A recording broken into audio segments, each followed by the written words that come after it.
तो शुरू करते हैं चैप्टर बिल ऑफ एक्सचेंज। तो पहले बिल ऑफ एक्सचेंज में चैप्टर में क्या होगा उसके बारे में थोड़ा डिस्कस करते हैं।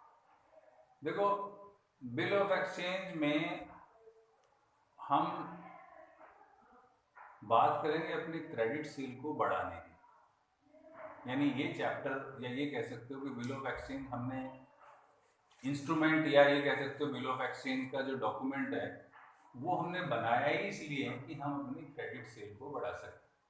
कि जब आप अपना बिजनेस करते हो तो हम दो तरह की सेल करते हैं। एक कैश सेल। कैश सेल मतलब जिसमें आपने माल बेचा और पैसे मिल गए। किसको बेचा इससे कोई मतलब ही नहीं होता। कोई भी आदमी है, चाहे कितनी दूर का है, चाहे कितनी पास का है, चाहे जानते हो आप उसे नहीं जानते हो, अगर आपने माल बेचा और उसने पैसे दे दिए तो ट्रांजेक्शन यही खत्म हो गई। दूसरा होती है क्रेडिट सेल। अब क्रेडिट सेल का मतलब होता है कि आपने माल तो बेच दिया बट उसकी पेमेंट आपको एक टाइम पीरियड बाद मिलेगी। ये अलग बात है कि आपने उस कस्टमर से कैसे अपनी टर्म एंड कंडीशन सेट की है कि वो आपको 15 दिन में देगा या 1 महीने में देगा या 10 दिन में देगा, बट देगा बाद में, सेम डे आपको पेमेंट नहीं मिलेगी। ठीक है ना। अब जब हम क्रेडिट सेल भी करते हैं तो उसमें भी इस बात का ध्यान रखते हैं कि हम उन लोगों को ही माल बेचें जिनको हम जानते हैं और जिनसे पैसा हम ले सकते हैं, यानी जिनसे पैसा मिलने में कोई आनाकानी नहीं है। अब आप बिजनेस कर रहे हो, कैश सेल आपने आसपास अपने लोगों को बेच दिया, जो लोग कैश में माल लेना चाहते हैं वो भी आ गए आपके पास। क्रेडिट सेल में आपने अपने उन लोगों तक भी पहुंच बना ली जिनको आप जानते हो, चाहे अपने डायरेक्टली आप जानते हो या अपने दोस्तों के थ्रू जानते हो, बट आपने आप उन लोगों को भी माल बेचना शुरू कर दिया। तो क्या मतलब अब इसके बाद आपकी सेल नहीं बढ़ेगी, यानी बिजनेस तो नहीं बढ़ेगा इसके बाद, क्योंकि आप सब लोगों तक पहुंच चुके जिनको आप जानते हो। अब बात आती है कि अगर आपको बिजनेस बढ़ाना है तो उन लोगों को भी माल बेचना पड़ेगा जिनको आप नहीं जानते, चाहे डायरेक्टली या इनडायरेक्टली, आपका उनसे कोई कनेक्शन इससे पहले हुआ ही। यहां पे जरूरत होती है सेफ्टी की। अब आप उन लोगों को माल बेचना चाह रहे हो जिनको आप जानते नहीं। मैं दिल्ली में यहाँ प्रोडक्शन कर रहा हूँ और किसी पार्टी का फोन आ जाता है, अब ऑनलाइन मेरी सारी डिटेल है, कर्नाटक से फोन आ गया जी माल चाहिए, मैं उस आदमी को जानता नहीं, फर्स्ट टाइम उससे बात कर रहा हूँ, कैसे डील होगी। ऐसे केस में हम लाते हैं bill of exchange. Bill of exchange को बीच में लाने का मतलब क्या होता है, जो कि आपके क्रेडिट सेल से कौन बनते हैं, डेटर। और डेटर मतलब आपने माल उधार बेच दिया, लेकिन अब डेटर में से ही आपने वो लोग निकाले जिनसे आप आगे डील करना चाहते हैं, बट आप उन लोगों को जानते नहीं है। वहां से शुरुआत होती है, डेटर से ही निकलते हैं bill of exchange. Bill of exchange मतलब बिल रिसीवेबल और बिल पेबल, ये दो चीजें आ गई इसमें। यानी आप क्या करोगे, उस आदमी को माल बेचोगे उधार जिसको आप नहीं जानते, बट उससे आप लिखवा लोगे। एक चाहे आप अपने बिल पे लिखवाओ या उससे स्टैम्प पेपर पे लिखवा के लो कि भाई तू पेमेंट कब करेगा, कि भाई हम तेरे को माल बेच रहे हैं, डिसाइड हुआ कि ठीक है 1 महीने की उधार, 30 दिन का उधार चलेगा हमारा, तो लिख के दे दे। मैंने उसे 50,000 रुपए का माल बेचा, उसने मुझे लिख के दे दिया I will pay this amount after 30 days.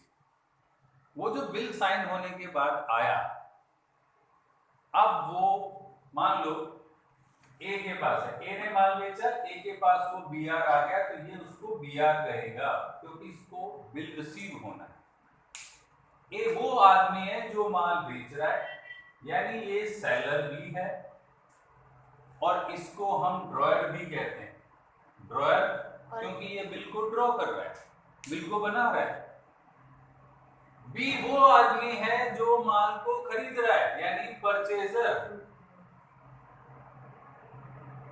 और इसको हम कहते हैं ड्रॉइंग।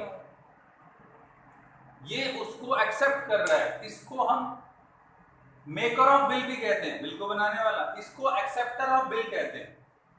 इसने एक्सेप्ट करा, हाँ भाई माल मैं ले रहा हूं या मैंने डिलीवरी ले ली और मैं उसको डिलीवरी मिलेगी तब, मान लो मेरा टेम्पो वाला है या मेरा जो भी है जिसके थ्रू मैंने माल भेजा है कहीं पे, वो जहां पे रेलवे प्लेटफॉर्म पे कहीं से माल उठाएगा या कहीं एयरपोर्ट से माल उठाएगा, तो वहां पर कंडीशन है कि भाई आप इस बिल को सिग्नेचर करो और माल ले लो, तो उसने एक्सेप्ट कर दिया, 30 दिन बाद दूंगा।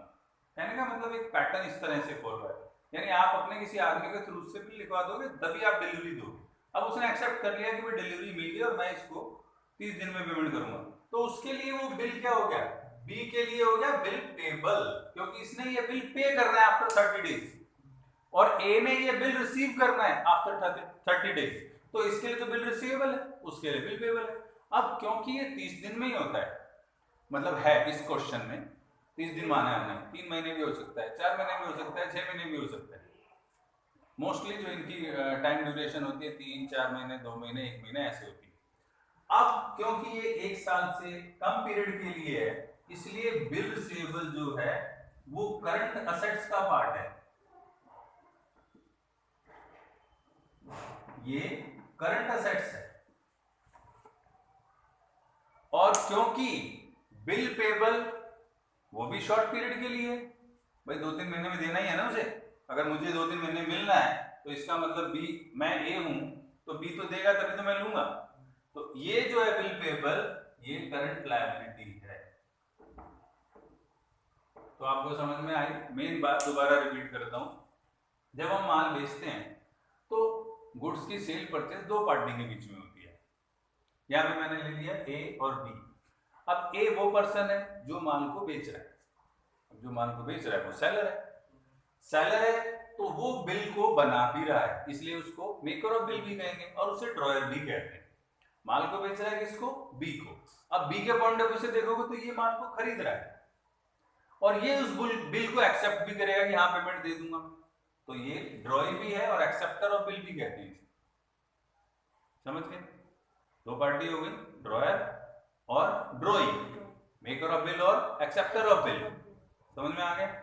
ये उसको पेमेंट कर देगा, यानी अब ये मान लो आपका लेवल क्या हो गया, पहले आपने माल बेचा क्रेडिट से, उसके बाद वो डेटर में कन्वर्ट हो गया, डेटर बन गया, उसने बिल एक्सेप्ट कर दिया, तो अब वो हमारा बिल रिसीवेबल में आ गया, डेटर नहीं रहा, डेटर से बिल रिसीवेबल में आ गया, और जिस दिन वो पेमेंट कर देगा तो वो बिल जो है वो कैश में कन्वर्ट हो गया, खत्म।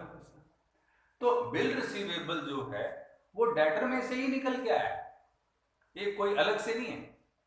यानी जिनको आप माल उधार बेचते थे, अब आप उसमें आपने 2 कैटेगरी बनाई, एक वो लोग जो डेटर ही है, पेमेंट करते हैं लेकिन उनमें टर्म एंड कंडीशन अलग है, एक वो लोग जिनसे आपने बिल लिखवा लिया और वो टर्म एंड कंडीशन के अकॉर्डिंग बिल पेमेंट कर रहे हैं। अब यहां ध्यान दो जरा, जब हम किसी डेटर से पेमेंट लेते हैं, मान लो मैंने उसे 50,000 का माल बेचा, टर्म एंड कंडीशन में हमने ऐसे डिसाइड कर रखा है कि चलो 30 दिन में पैसे आएंगे, तो 30 दिन में वो 50,000 दे जरूरी नहीं, वो 45 भी दे सकता है।